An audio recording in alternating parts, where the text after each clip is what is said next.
Hello' friends, স্বাগত জনাইছোঁ মইনতি লং ব্লগলৈ। আৰু বহুত দিন হ'ল লং ব্লগ দিয়াই নাই। তো বহুতে কৈও আছে যে লং ব্লগ দিব লাগে ৰেচিপিৰ।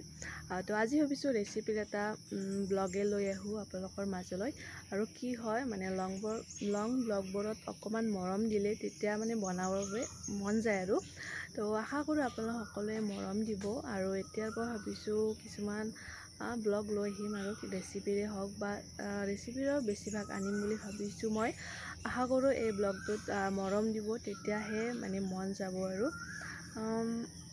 আৰু আজিৰ ৰেচিপিটো কিহৰ হয় আপোনালোকে থাম্বনেইল দেখি নিশ্চয় গমেই পাইছে।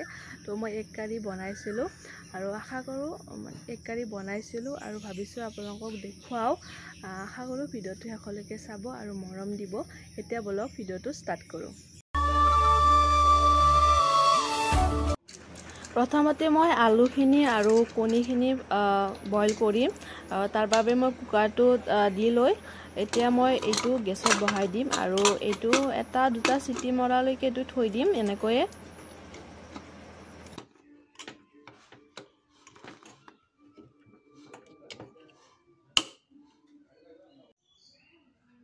আৰু সেইটো তেনেকৈ চিটি মৰালৈকে থৈ দি এইফালে মই পিঁয়াজখিনি অকণমান ডাঙৰকৈ কাটিছোঁ আৰু এইফালে বিলাহী আৰু এইফালে পদিনা, আদা, নহৰু, জলকীয়া, শুকান জলকীয়া লৈছোঁ আৰু এইফালে আদা নহৰু আৰু পিঁয়াজখিনি মানে দুটা চাইজত কাটিছোঁ। এইখিনি সৰু চাইজখিনি ভজাতে দিম তেলত আৰু এইখিনি ডাঙৰখিনি মানে পেষ্ট এটা বনাম, বিলাহী, পিঁয়াজ, জলকীয়া এনেকৈ। তো এইখিনি এটা ধুনীয়াকৈ পেষ্ট এটা বনাই ল'ম।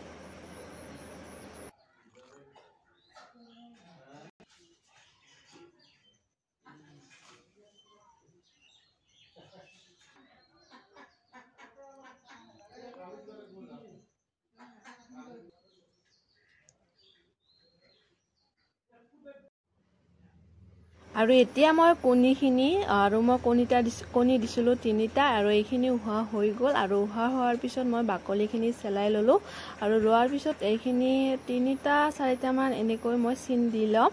আৰু এনেকৈ চিন দিলে মানে কি হয়, তেলৰ মছলাখিনি বা যি দিওঁ সেইখিনি ভিতৰত যায় আৰু তেতিয়া খাবৰ বাবে অকণমান টেষ্ট লাগে আৰু। তো এনেকৈ এইখিনি কৰি ল'ম।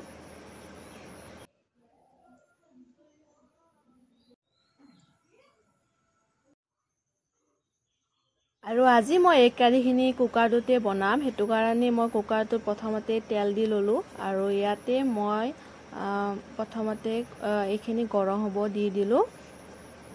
আৰু গৰম হোৱাৰ পিছতে মই ইয়াতে কণীখিনি দিলোঁ আৰু চাওকচোন গোটেই চিটিকি কিবা হৈ গৈছে।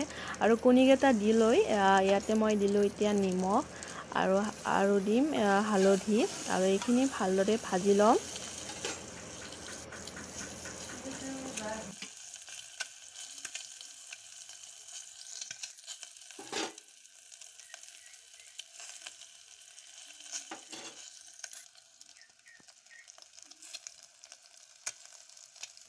আৰু এইকেইটা ধুনীয়াকৈ ভাজি ল'লোঁ। অকণমান মই তাত মছলা অকণমান দিছিলোঁ আৰু এয়া পেষ্টখিনি ৰেডি হৈ গ'ল।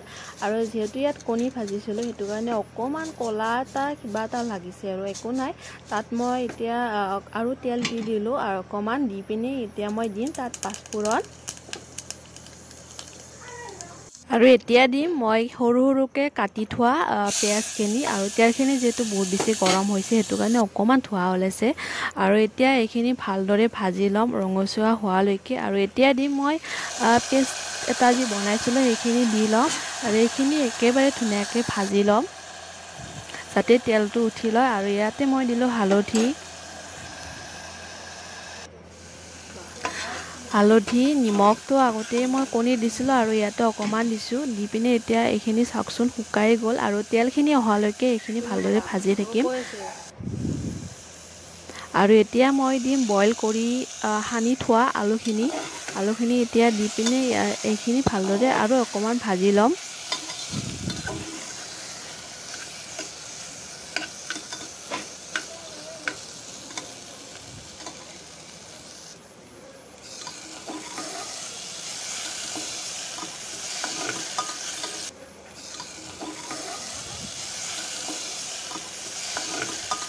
আৰু এতিয়া মই আকৌ অকণমান ইয়াতে নিমখ দি দিলোঁ আৰু কাৰণ নিমখখিনি অকণমান কমি আছিল আৰু এতিয়া দিলোঁ হালধি আৰু তেতিয়া অকণমান হালধি দিছিলোঁ আৰু এতিয়া আকৌ এবাৰ দি ল'লোঁ ভালদৰে এতিয়াৰ পৰা আৰু নিদিওঁ আৰু এয়া দিলোঁ মই জলকীয়া গুড়ি আৰু এইখিনি ভালদৰে ভাজি ল'ম আৰু লোৱা হোৱাৰ পিছতেই দিলোঁ মই এতিয়া পানী আৰু পানী মই বেছি নিদিওঁ অকণমানেই দিম আৰু এইখিনি অকণমান উতলাৰ পিছতে মই কণীখিনি দি দিম আৰু এয়া চাওকচোন ইমান ধুনীয়াকৈ উতলিছে আৰু এতিয়া মই দিম ইয়াতে কণীকেইটা আৰু কণীকেইটা দিয়া হোৱাৰ পিছত উতলাৰ পিছতে এয়া এগ কাৰীখিনি আজি ৰেডি হ'ব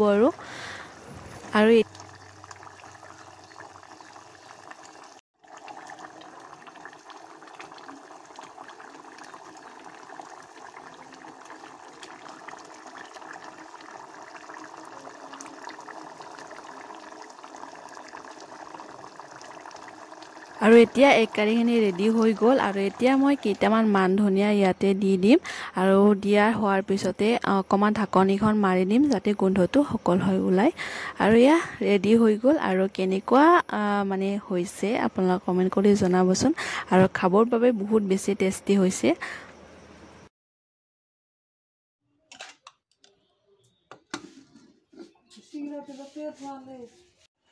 ঢাকনিখন মৰাৰ পিছত 10-15 মিনিটৰ পিছত এইখিনি গোটেইখিনি কমপ্লিট আৰু এতিয়া মই ইয়াতে মানে সজাম আপোনালোকক দেখুৱাম সজাই পিনে আৰু গ্ৰেভিটো ইমান ধুনীয়া গ্ৰেভি হৈছে আৰু বহুত বেছিয়ে হয় আৰু এয়া আজি ৰেডি কেনেকুৱা আপোনালোকে পালে আজিৰ ভিডিঅ'টো কমেণ্ট কৰি জনাব আৰু আজি ব্লগটো ইমানখিনিতে শেষ কৰিম আৰু এতিয়া মই এইখিনি ধুনীয়াকৈ সজাই লৈ এতিয়া মানে খাম আৰু খাবৰ বাবে বহুত বেছি টেষ্টি হৈছিল আপোনালোকক এতিয়া কৈ দিলোঁ আৰু এতিয়া ভিডিঅ'টো ইয়াতে সামৰিছোঁ আজিলৈ বাই বাই